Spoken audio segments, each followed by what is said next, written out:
Hello there and welcome back to some more Gran Turismo 1. Today we're continuing on with our Let's Play. This is episode 11. In today's episode we are taking a look at the normal car world speed contest. For that we need a normal car, and for that we head to Chevrolet for the 1969 Chevrolet Corvette 427 Coupe. Because remember, we're playing GT2 Plus, and this is a thing we can do. And I have two yellow cars in a row because this is my LP and that's what we do. Alright. Let's go ahead and go back into the special events with Normal Car World Speed Contest. The world's fastest commercially available car is... That's for us to find out. Get it? That's why it's called what it's called. There you go. I know these things. You wouldn't believe it, but I do know things sometimes. The cars we're against is an NSX, a TRD 3000 GT, which is not a commercially available car, an Impreza STI, an RX-7 A-Spec, and an Evo 4. So, there you go. I could have actually qualified there. Should have actually qualified there. Didn't actually qualify there. So, there we go.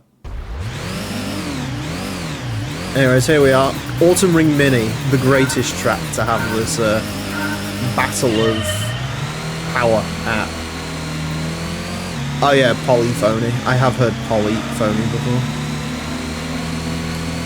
Anyways, the Corvette is probably too good for this event, in all likelihood. This event, usually people say buy the Viper because the Viper can show up as an opponent car, and the Viper is basically the best car in the stock game, but yeah, if you have GT1 Plus, you can go ahead and use the Corvette because it's here. It does cost a little bit more than a Viper, this, and obviously has its own challenges in regards to its handling and so on, but you know, still a very cool car, and I can now officially say I've used both Plus exclusive cars. We used the CRX in episode 9, and we're using this big Corvette in this episode, so there you go. Yes, they are. Oh, I didn't use the MB. How did I forget the other cars, like the Marquee editions? To be fair to the MB, it can't have any upgrades, it can't participate in lightweight sports trophy, and so as a result I couldn't really find anywhere to throw it. If I decide to play through arcade mode at some point, I guess it could just be the thumbnail for that. But we'll see. No, GT1 Plus adds this, two CRX Del Sols that are exclusive to the Japanese version, the NB MX-5, which has obviously just been mentioned, and also a bunch of like bug fixes and stuff. Technically, there's also the four-door Skyline GTS4, although I'm not quite sure how much of that is an addition and how much of it is using leftover content, because that car technically has all the stats to be the four-door Skyline in the base game, but for some reason it's a two-door when it shouldn't be. So, there you go, that's GT1 Plus as always. Obviously for you stream chat, almost lost the rear end there. For you stream chat, it doesn't really matter, but for anyone watching along at home, if you want to learn more about GT1 Plus, you can click the link down below in the description for the fantastic GT1 Plus mod by Pez2K. I absolutely recommend it if you're going to play through GT1. And if you want to play through GT1 with mods, then that's basically your only option, because this game's kind of untouchable when it comes to mod support, and I mean, if it hasn't happened now, it probably will never happen, because GT1's never anyone's favourite, so, you know, that's usually why it gets left behind. And there we go. That was incredibly easy.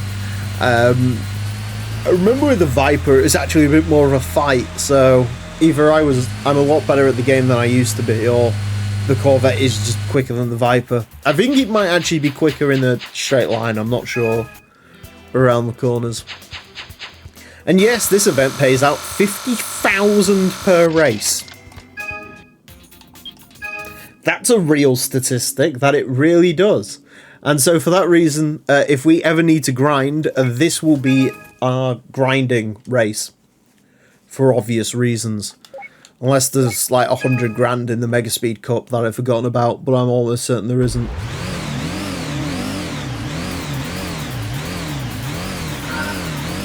Oh, yeah, that's what I suppose that's like one of the bug fixes. There is cars that weren't buyable, I think, that are now, but on the whole, that sort of headline features, you know, and sort of, again, bug fixes and stuff. Yeah, where this car sort of suffers is actual sort of straight top speed whack. I can imagine down the straight here at Grand Valley, we will ping the limiter on this, but then again, in this case it doesn't really matter because we're just so much quicker than the other guys through everything else, so it doesn't really make a difference to our lives in terms of actually going ahead and winning this event, which we should be able to do very easily, Brian. But yeah, there is no 5th gear in the Corvette. That was considered communism back in America in the 60s, so we don't have it. No 5th gear. Which is incredibly funny, because I'm almost certain cars with like 5 gears were like a thing in the 50s. Wow. We're still not pinging the limiter. It actually is, it's almost like it more runs out of puff right at the top end, because obviously you're so far past the red line. You're not really making much power at that point than actually riding a limiter, which is interesting. I don't think I've ever pinged a limiter in GT1. I'm not quite sure how GT1 manages it. Obviously in GT2 what they do is, you know, you get to the limiter and then the car goes and it loses speed every time for some reason. In this game, I'm not actually sure what it does. Maybe we'll find out. Yeah, GT2 has this weird car. I'm so pleased you called it the C2, because I always call this one the C3. I don't know why.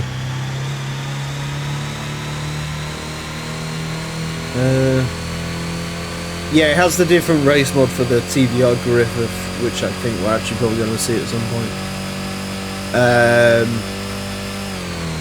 Yeah, the NSX might be changed. I actually have no idea. I don't think it is. Actually, I'm almost certain it isn't, because unless it's a prize car, I've still got the GT2 NSX in this, because you can only have one special model per dealership. And of course you can hit the limiter on test course. I honestly thought we'd be pinging the limiter at the end of Grand Valley here, but apparently not. Apparently it's all good and heard as far as the Corvette is concerned.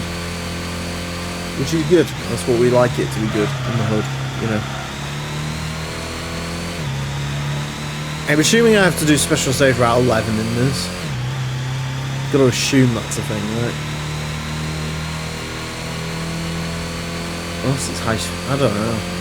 I keep trying to sort of figure out which courses are going to be in which event, and I keep getting it wrong. Which is even funnier when you consider I've absolutely looked at the event sheet more than several times to figure out prize cars. In case you're wondering, this game will have prize cars. I am not a C2 enjoyer, I will be honest. Impromptu Corvette ranking, don't mind if I do. Post facelift C4, C7, C6, C8, pre-facelift C4, C5, C1, C2, C3. I think that works. That sounds like it worked. I'm not a big C8 guy. I'm not a big C2 guy either. And everyone goes, but the split window, and it's like, yeah, it doesn't look that great. I'm like, I don't know what to tell you, man. I don't know. To my eyes, it kind of just makes it look like a boat, like the front of a tugboat or something. This is more re-let's play content. If you enjoy re-let's plays, then I have a re-let's play for you.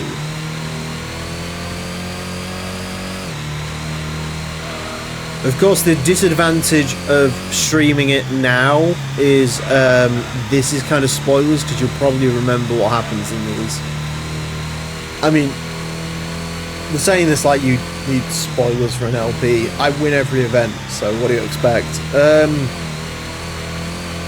But no, you are sort of ruining it for yourself, because a lot of this will sound very similar when you watch this in like 2 weeks' time when it goes out, but them's the ropes.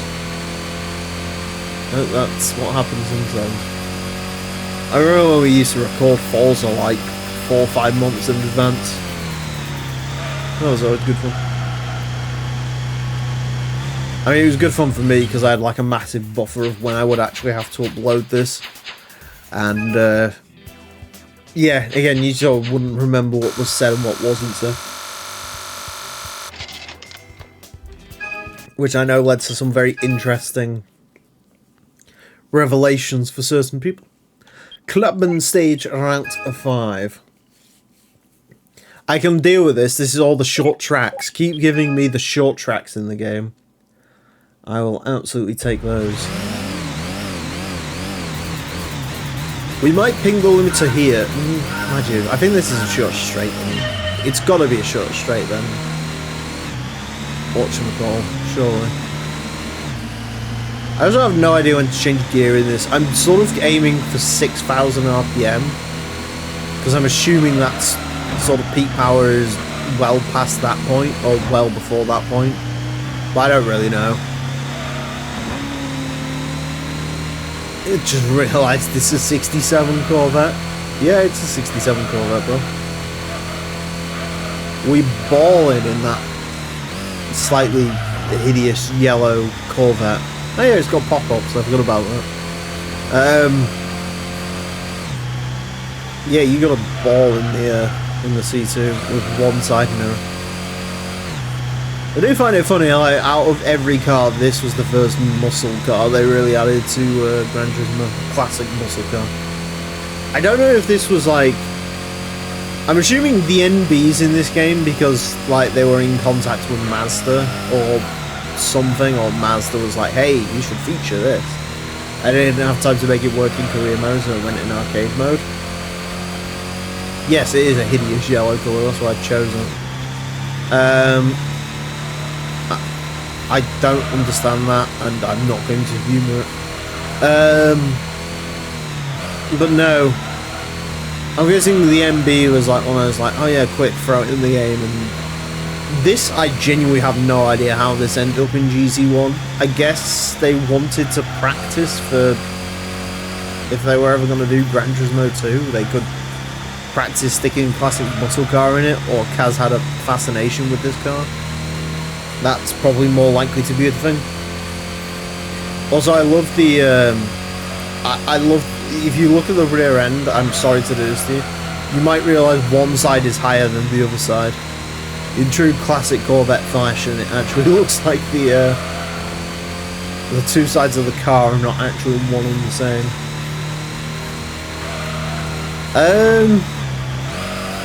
Possibly, I don't know. I think PAL got everything as far as I'm aware. Oh no, yeah, you are right. The Japanese version of the game did not have the... Go. Thank you. The Japanese version of the game did not have the NB and the C2. I think that was the North American version, and the PAL version had both of these. Although obviously they got rid of the Del Sol. I'm not really sure why they got rid of the Del Sols. Maybe they thought it was unfair on Japanese players being robbed of these two cars, so they robbed them as two entirely sort of nothing Del Sols. Because the funny thing is, the Del Sol was sold in Europe and in North America. all the way up until about 1997, just when, unless they decided because the Del Sol was discontinued, but that doesn't make any sense at all because there's like a cult and stuff and this. So I don't really know. God, why is everything in my life coming back to fucking Thomas the Tank Engine right now? Nathan can vouch for me on this. My YouTube recommenders had like that in it, and I have no idea how because I've never watched Thomas the Tank Engine in my life. Yeah, the starting lag. It's like the A-Spec Formula 1 cars when you don't launch them off the revs. It just seems to sort of get stuck in its cycle. I don't know if this has a similar problem to that, maybe. Either way, we got underway pretty sharpish and back to winning this on this final lap, one would guess. One would hope. Thomas game on Twitter. Who would want to play it? Who's that for? Who wants to play a Thomas the Tank Engine game? Yeah. I don't know why. Legitimately, I've never watched it. I watched the Robot Chicken sketch and that's it. And that wasn't even like recently when I watched the Robot Chicken sketch. I watched that like years ago.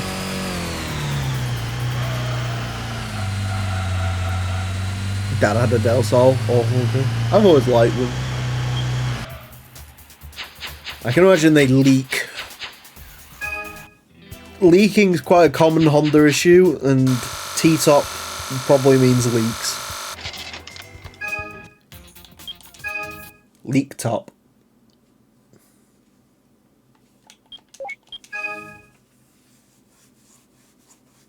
That is actually probably true.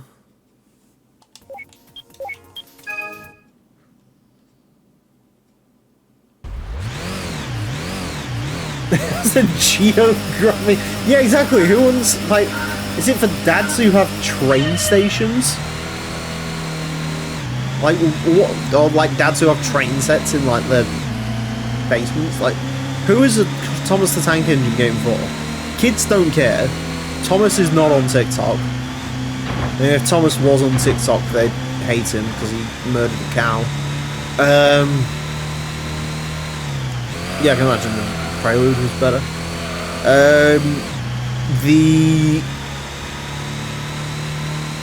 Yeah, kids don't care about Thomas.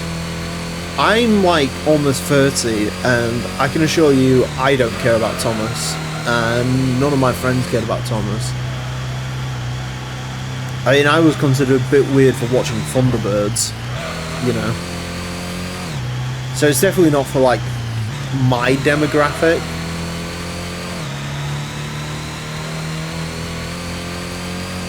Yeah, but like, I mean, how old are you? Like, I don't know.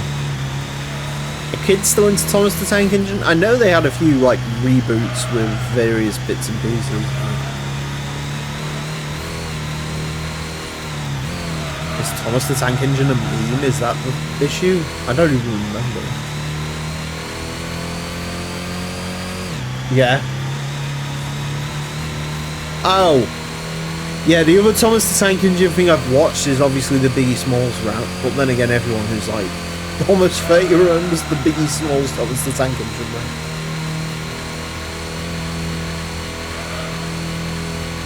Ringo Starrs. Yeah, but the Beatles suck, so I'm not interested in the Beatles. Adults love Thomas. I mean, as Nathan said, adults who like lick pencils probably love Thomas. I just don't know who it's for. I didn't really know what the original Thomas the Tank Engine was for, to be honest. Like, who finds trains cool? You know what I mean? And why would you give a train a face? Like, out of every sort of piece of mobility we've made, outside of maybe planes, giving planes a face would be bad because they just swallow bugs. But, like, a train, you know. Like, what if someone jumps in front of said train? Like, what do you do then? Yeah. Hot take of the century. I'll give you a bigger hot take. The Beatles are nothing. I appreciate. Right, here's the thing. I'm sure they did a lot for popular culture, and you don't know the history, and blah, blah, if Beatles didn't exist, then blah, blah, blah, blah, blah wouldn't exist. I'm sorry. The songs are corny. I don't hate them as much as ABBA. ABBA is... But, yeah, I'm sorry, man. Beatles are just not it. They're just not it. This doesn't look like the 5 or 6 laps of the motorsports line. No, we branch out to 5 laps of deep forest to see how quick a stock Corvette C1, C2 goes for. Yeah, sometimes we try and do different stuff. I can't just keep doing 6 laps of motorsports land. Namely because A-Spec is like halfway done already and you don't even realise it yet. And Beige is about 2 years away from existing, so... Yeah, we probably need to branch out sort of sooner rather than later for this shit. Also, in case you're wondering why I'm driving terribly, I'm trying to like read chat. Chat's actually going reasonably quickly now, which is cool. If you aren't 30 and watch Thunderbirds, it's weird. I'm 40 and didn't watch it. Oh, I love Thunderbirds. I had the God, what was it? The island set. That was cool. What are you talking? Manchester doesn't have Oasis, mate. Manchester has the Happy Mondays. Happy Mondays is like a million times better than Oasis. Oasis is just like music for drunk buskers to sing. Yeah, it'd be Sean Ryder over fucking Liam Gallagher any day. I am so getting demonetized. Actually, they haven't figured out yet that these can be minorly sweary, which is good. I did have to mute a bad word at the start of the 4-wheel drive challenge, but that's because that was like a minute and a half into the video. So, oh God, I hate ABBA. ABBA. Do you know what I hate about ABBA is everyone goes, "Oh my God, ABBA, they're so good." Like, it's songs that like children could write. It's just.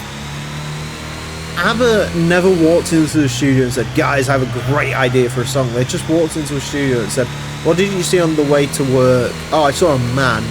"Ooh, what time did you walk home from work?" "Oh, about midnight." "Oh, man after midnight, let's do it." Renders. Beige looks cool, can't wait. Yeah, I mean, I hope you can wait slightly. Please bear with us, it's a lot. But yeah, it's getting there. It's getting there. 6 laps of box to fight. Oh my God, box, yeah.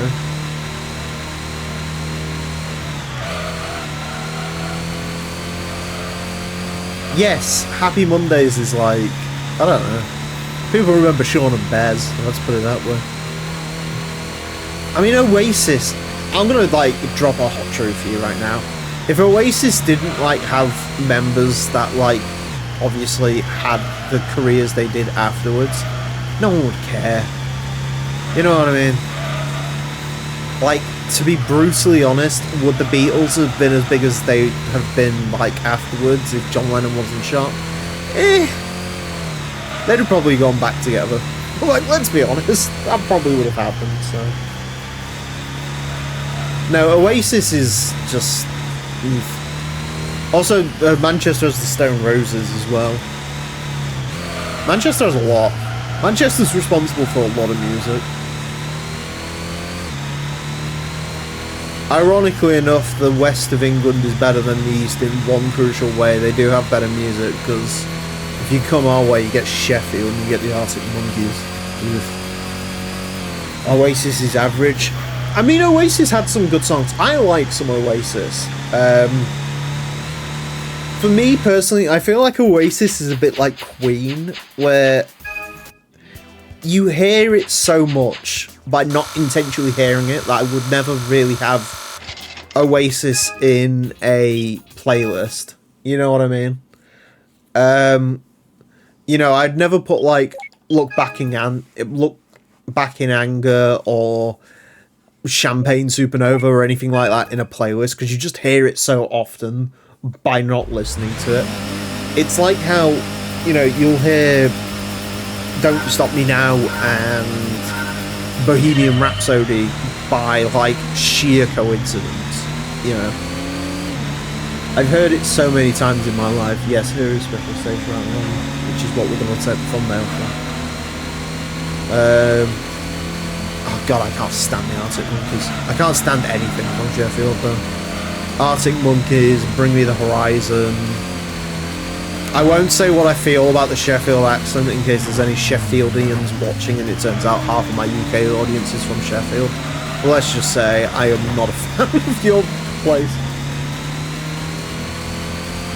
I don't dislike Queen's, like, I don't know. Queen's, it's a lot of talent, no doubt about it. Like, it's good. The problem with Queen is it's good, but, you know, sometimes you don't want good, you know. I like a little bit of, you know, I knew I was going to get caught out by the chicane at least one point in my life, and that's it right there. It's okay though, because we're going to monster these guys. I can't stand Bringing Horizon. I absolutely cannot stand them. I can't stand Arctic Monkeys. I can't stand Bringing Horizon. Ever since I first heard that oh song that they had, like, when they first came out, it was just horrendous, and I have not listened to them since, and I refused to, based on that first impression. Genuinely, it's like bebop for, like, metal people. This sorcery is Gran Turismo 1 Plus mod, which adds this to career mode, which is cool, and the MX-5, and the 2 Del Sols that were put out of the game for some reason.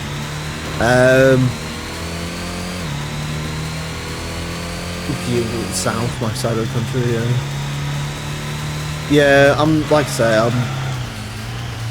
I do think West has better music than North, to be honest.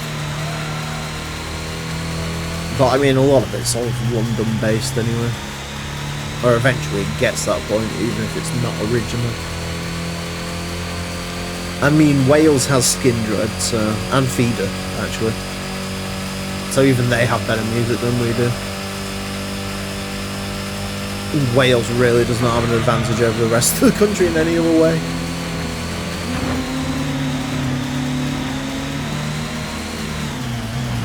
In case you're wondering, I really don't like through 11. I'm just sort of trying to get through traffic as quickly as possible. What can will make will have. Stereophonics, yeah, definitely.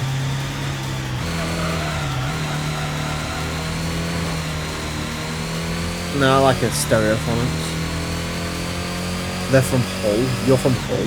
Nice. We are not that far away from each other. Although I'm obviously not going to say where. So don't want to dox myself.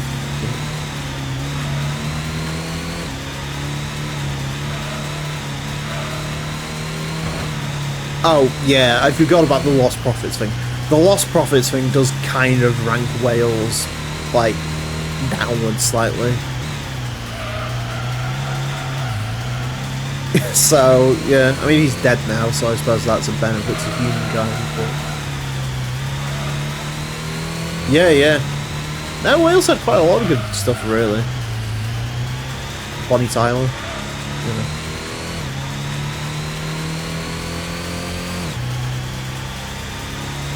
Partly shaped a bit by the Mersey. Nice.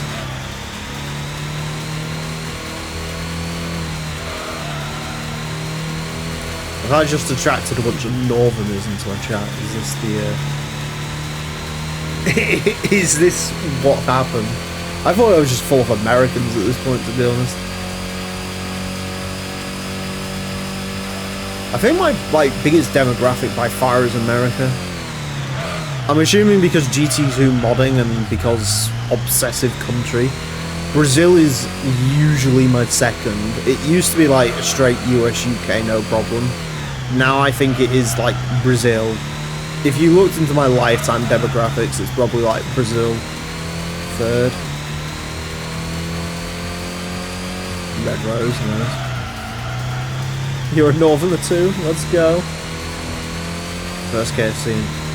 I will never forget. I remember when I was speaking to Azza once, and he's like, "How northern are you?" And I said, I said, "Our Greg's has a drive-through," and he was like, "Yeah, that checks out." And it did. It certainly did. Cool. I have Greg's in the Tesco now as well, actually. Interestingly enough. Would go to the slower progression of the early games.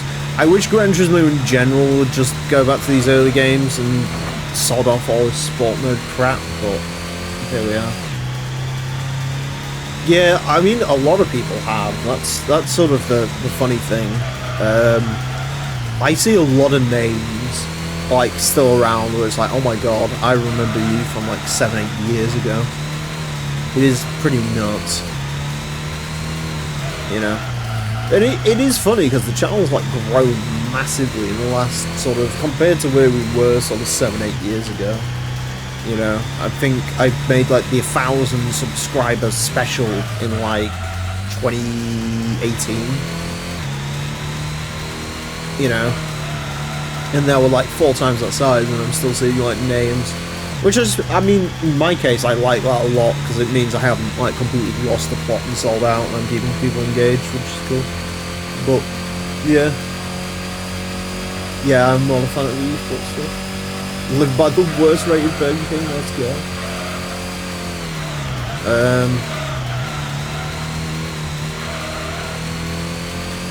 Oh, I mean, that's fair enough. I didn't really have that. My parents were cool with basically whatever. You know, I played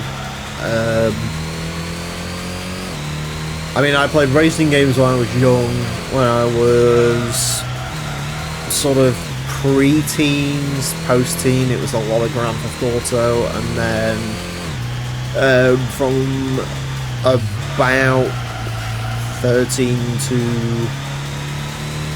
probably my like early 20s, I was a big Call of Duty, yeah, so Halo has always sort of been somewhere in there, you know. The funny thing with me is I'm like one of those people, I've never really glanced into other franchises. Usually I'm very much a person who, I like what I like, you know. There's a reason why I'm now on my 5th Honda, there's a reason why I buy the same set of shoes over and over again, you know, buy the same pants from the same place. Like, genuinely, I am very like, once I like something, I like it, and that's kind of like the end of it. So there's a lot of like, when people are like, oh, what about this game and what about this game, I've genuinely not played any of them, you know. I liked Gran Turismo and I liked Forza, so guess what I did? I stuck with Gran Turismo and I stuck with Forza. I don't really play many of like the offshoots and stuff like that. Same with my shooters, you know, I played Call of Duty and I played Battlefield. I liked Homefront. No one remembers Homefront. So, you had a Dreamcast? I only saw a Dreamcast in real life like a couple of years ago. It's actually insane. Oh my god, you're from the Forza 6. What was your name in the, I thought that was the end of the race. What was your name in the Forza 6 Touring Car League? I might actually remember this. God, the Forza 6 Touring Car League, ETCC, god. That takes me back. That was good fun, that. We was always planning to do it. No, we did do it on Forza 7 eventually. But it wasn't that great. I think I may remember that name, potentially. When I say trouser loyalty, like I buy my like sort of trousers from Tesco, and I buy these sort of comfortable, I don't know what you call them, like loungewear things from Marks and Spencer's. Like, I'm not that crazy like loyal. It's just an example.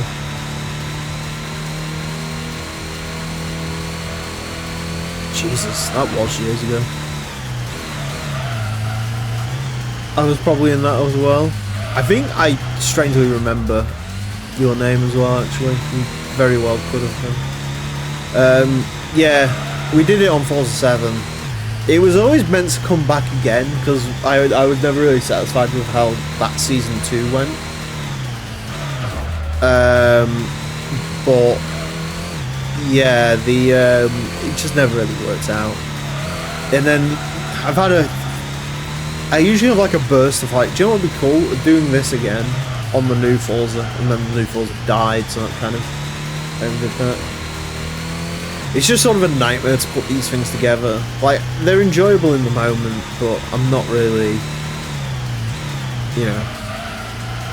If someone else was to do it, would I participate in it? I mean, if people are around, but, you know, you want to do it like people who are having fun, not people who take it like seriously, like they're an actual racing driver, because it just makes it painful to play against them. Yeah, PGR2, that's cool. I did play PGR2. Really kept on me. No, fair enough. I suppose your parents probably did a good job. Black label copies for both Vice City and San Andreas, so yeah. Also, we won by like a lot because the Corvette's kind of uber powerful when it comes to this stuff. And we get another 50 grand. And do you know what goes well with that 50 grand? Do you know what goes well with 50 grand? That's right. 100 grand. I genuinely thought it was another 50. I actually forgot it's 100. And so now we've gone from the GT Cup, by the way, that paid us a grand total of, what was it, 65 grand, to an event that's just paid us 350,000. Just for participating. Yeah. Needless to say, we will be playing that race again, not only because grinding, but also because there's 2 prize cars, but the first of which is, of course, the Impreza WRX STI Sedan version 3 in this rather fetching blue and other colours.